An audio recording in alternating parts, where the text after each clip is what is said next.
প্রেম মানে না বাধা পর্ব 2 লিখেছেন মাকামে মারিয়া।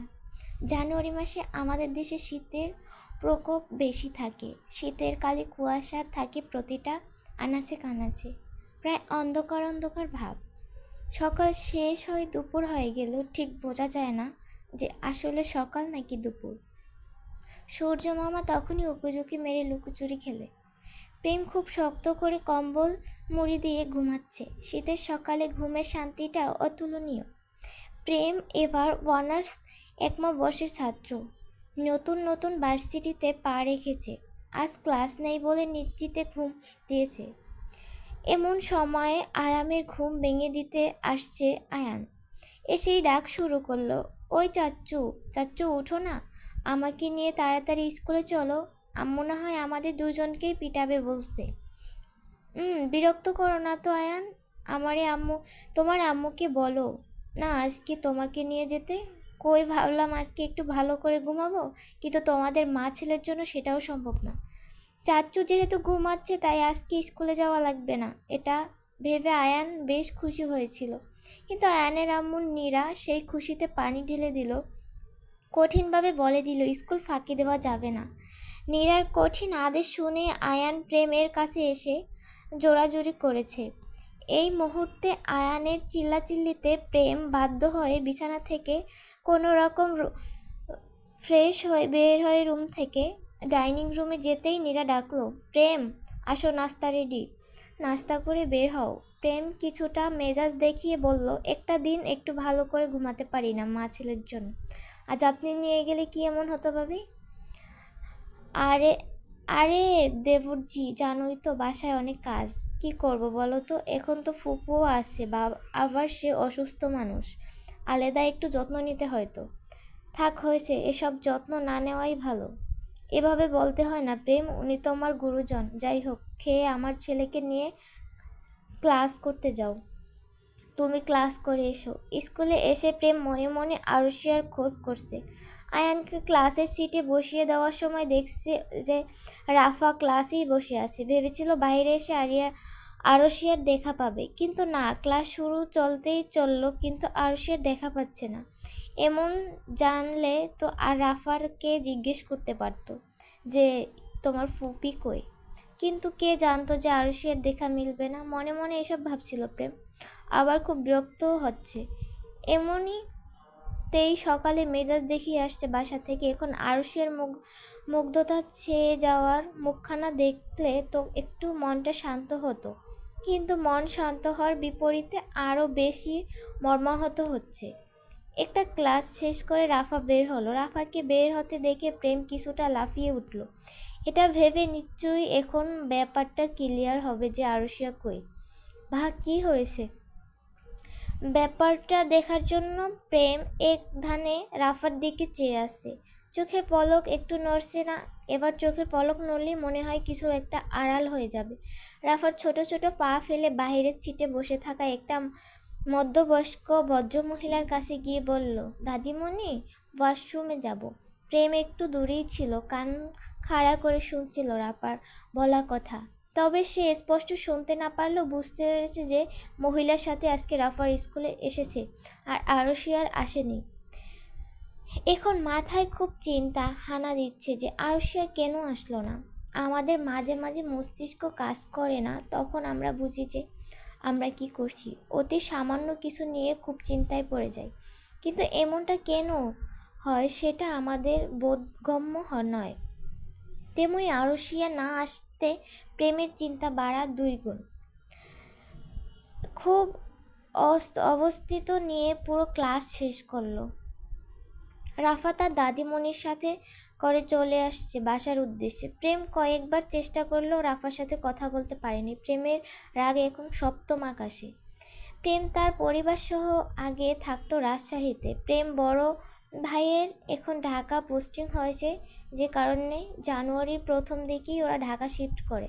আর এই জন্যই প্রেমের কাছে এখন প্রায় সব কিছুই অচেনা। তবে জানতে আর চিনতে বেশি দিন লাগবে না মনে হয়। প্রেম পরিবার, তার মা বাবা, বড় ভাইয়ের স্ত্রী, বড় ভাইয়ের ছোট ছেলে আয়ান। তবে এখন আর একজন সদস্য তাদের সাথে যুক্ত হয়েছে, সেটা হলো একমাত্র ফুপু প্রেমের। যার সাথে ওদের সম্পর্ক ফাটল ধরছিল মাঝের কিছু সময়। যোগাযোগ সম্পূর্ণ বন্ধ করা হয়েছিল তার সাথে, তবে এখন বিশেষ কারণে তাকে আবার প্রেমের বাবা সৈয়দ আসওয়াদ নিজের বাড়িতে নিয়ে এসেছে। আরশিয়ার সাথে ছায়ার মতো লেগে থাকাই রাফার স্বভাব। আরশিয়ার যখন ভার্সিটিতে থাকে কেবল তখনই রাফা তার দাদির কাছে থাকে। আরশিয়ার বাবা সায়েদকুর রহমান আর মা মমতাজ রহমান, ওনারা এখন এতটাও বুড়ো বুড়ি হয় নাই যে কারণে রাফাকে তারা সহজেই ভাবে সামলাতে পারে। রাফারা বাসায় বসে বসে তাদের অ্যালবাম দেখছে। এটা রাফার প্রিয় কাজের মধ্যে একটি, যে সময় পেলেই দাদা দাদির ফুপি আর পাপ্পা এর কাছে সুযোগ পেতে তার কাছে পুরনো গল্প ইতিহাস জানতে চাইবে। আজ তাই সেই নিয়ম অনুসারে অ্যালবাম খুলে এসেছে দেখার জন্য। যদিও অ্যালবামটা তার থেকে আড়ালে রাখা চেষ্টা ছিল বাসার সবার। রাফার দাদা দাদি ছিল তাদের রুমে, রাফাও তাদের সাথেই ছিল, তবে সে এক ফাঁকে বের হয়ে এসে অ্যালবাম নিয়ে বসেছে। অ্যালবামটা আরশিয়ার ভুলবশত তার পড়ার টেবিলে ফেলে চলে গেছে। এদিকে রাফা বের হওয়ার পর ওর দাদি বাসার কাজের জন্য রাখা মহিলা জামেলাকে ডেকে জিজ্ঞেস করলো রাফা আছে কি না। সে জানলো রাফা আছে, আর এখানেই খেলছে, যে কারণে উনি আর উঠে আসলেন না। রাফার অ্যালবামে পাতা উল্টি দেখছে আর আনন্দ পাচ্ছে। এমন সময় তার সামনে একটা পৃষ্ঠা আসলো, যেটা দুপাশে প্রায় 60টা ছবি, আর এর মধ্যে রাফার পাপ্পা আর মাম্মার বিয়ের ছবি 4টা, আর বাকিগুলোতে ছোট রাফা আছে। রাফা তার পাপ্পাকে দেখে চিনতে পেরে আন্দাজ করে নিল সাথে মহিলাটা তার মাম্মা। আর আগে রাফা তার মাম্মাকে দেখে নেয়, তাই তাকে দেখানো হয়নি। এক ধানে অনেকক্ষণ ছবিগুলো দেখলো। কিছুক্ষণ পর কাজের মহিলা জামেলাকে ডাকলো, দিদিমণি শোনো, দেখো তো এগুলো কে? ওমা, এগুলো তুমি চিনবার পারছো না মনি? তয় চিনবা কেমনে, তুমি তো ছোট্ট আছিলা। এগুলো বলেই রাফার আছে যেই ছবিতে সেটা দেখিয়ে বলল, এইটা তুমি আর তোমার মা, তোমার বাপে।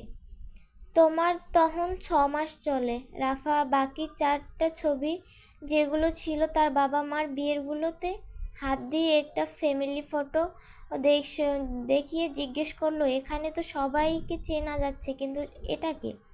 এইটা হয়েছে গিয়ে তোমার ছোট কাকা।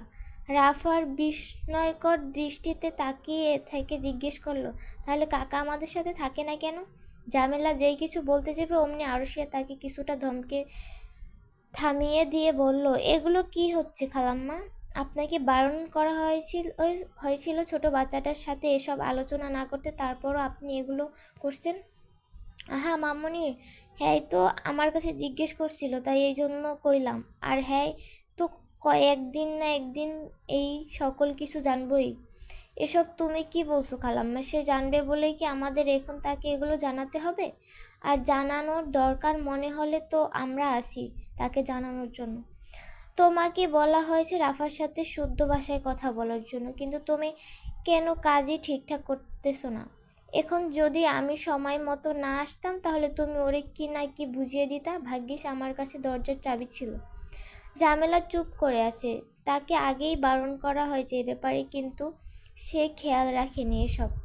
হালকা চিৎকার চেঁচামেচিতে আরশিয়ার বাবা মা কিছুটা দৌড়ে আসলেন। রাফাকে একা ছেড়ে দিয়েছে মনে পড়তে আরশিয়ার মার অন্তরাত্মা কেঁপে উঠল।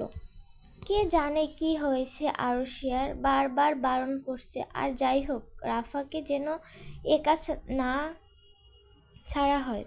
এসব ভাবতে ভাবতে আরশিয়ার রুমে এসে রাফার হাতে অ্যালবামের ছবিগুলো দেখে আরশিয়ার মা আরশিয়ার উদ্দেশ্যে চেঁচিয়ে উঠে বলল, এই ছবি এখানে কেন? তাকে কতবার বলছে ছেলেটাকে কোনো ছবি যেন আমার বাসায় না থাকে, চলবে?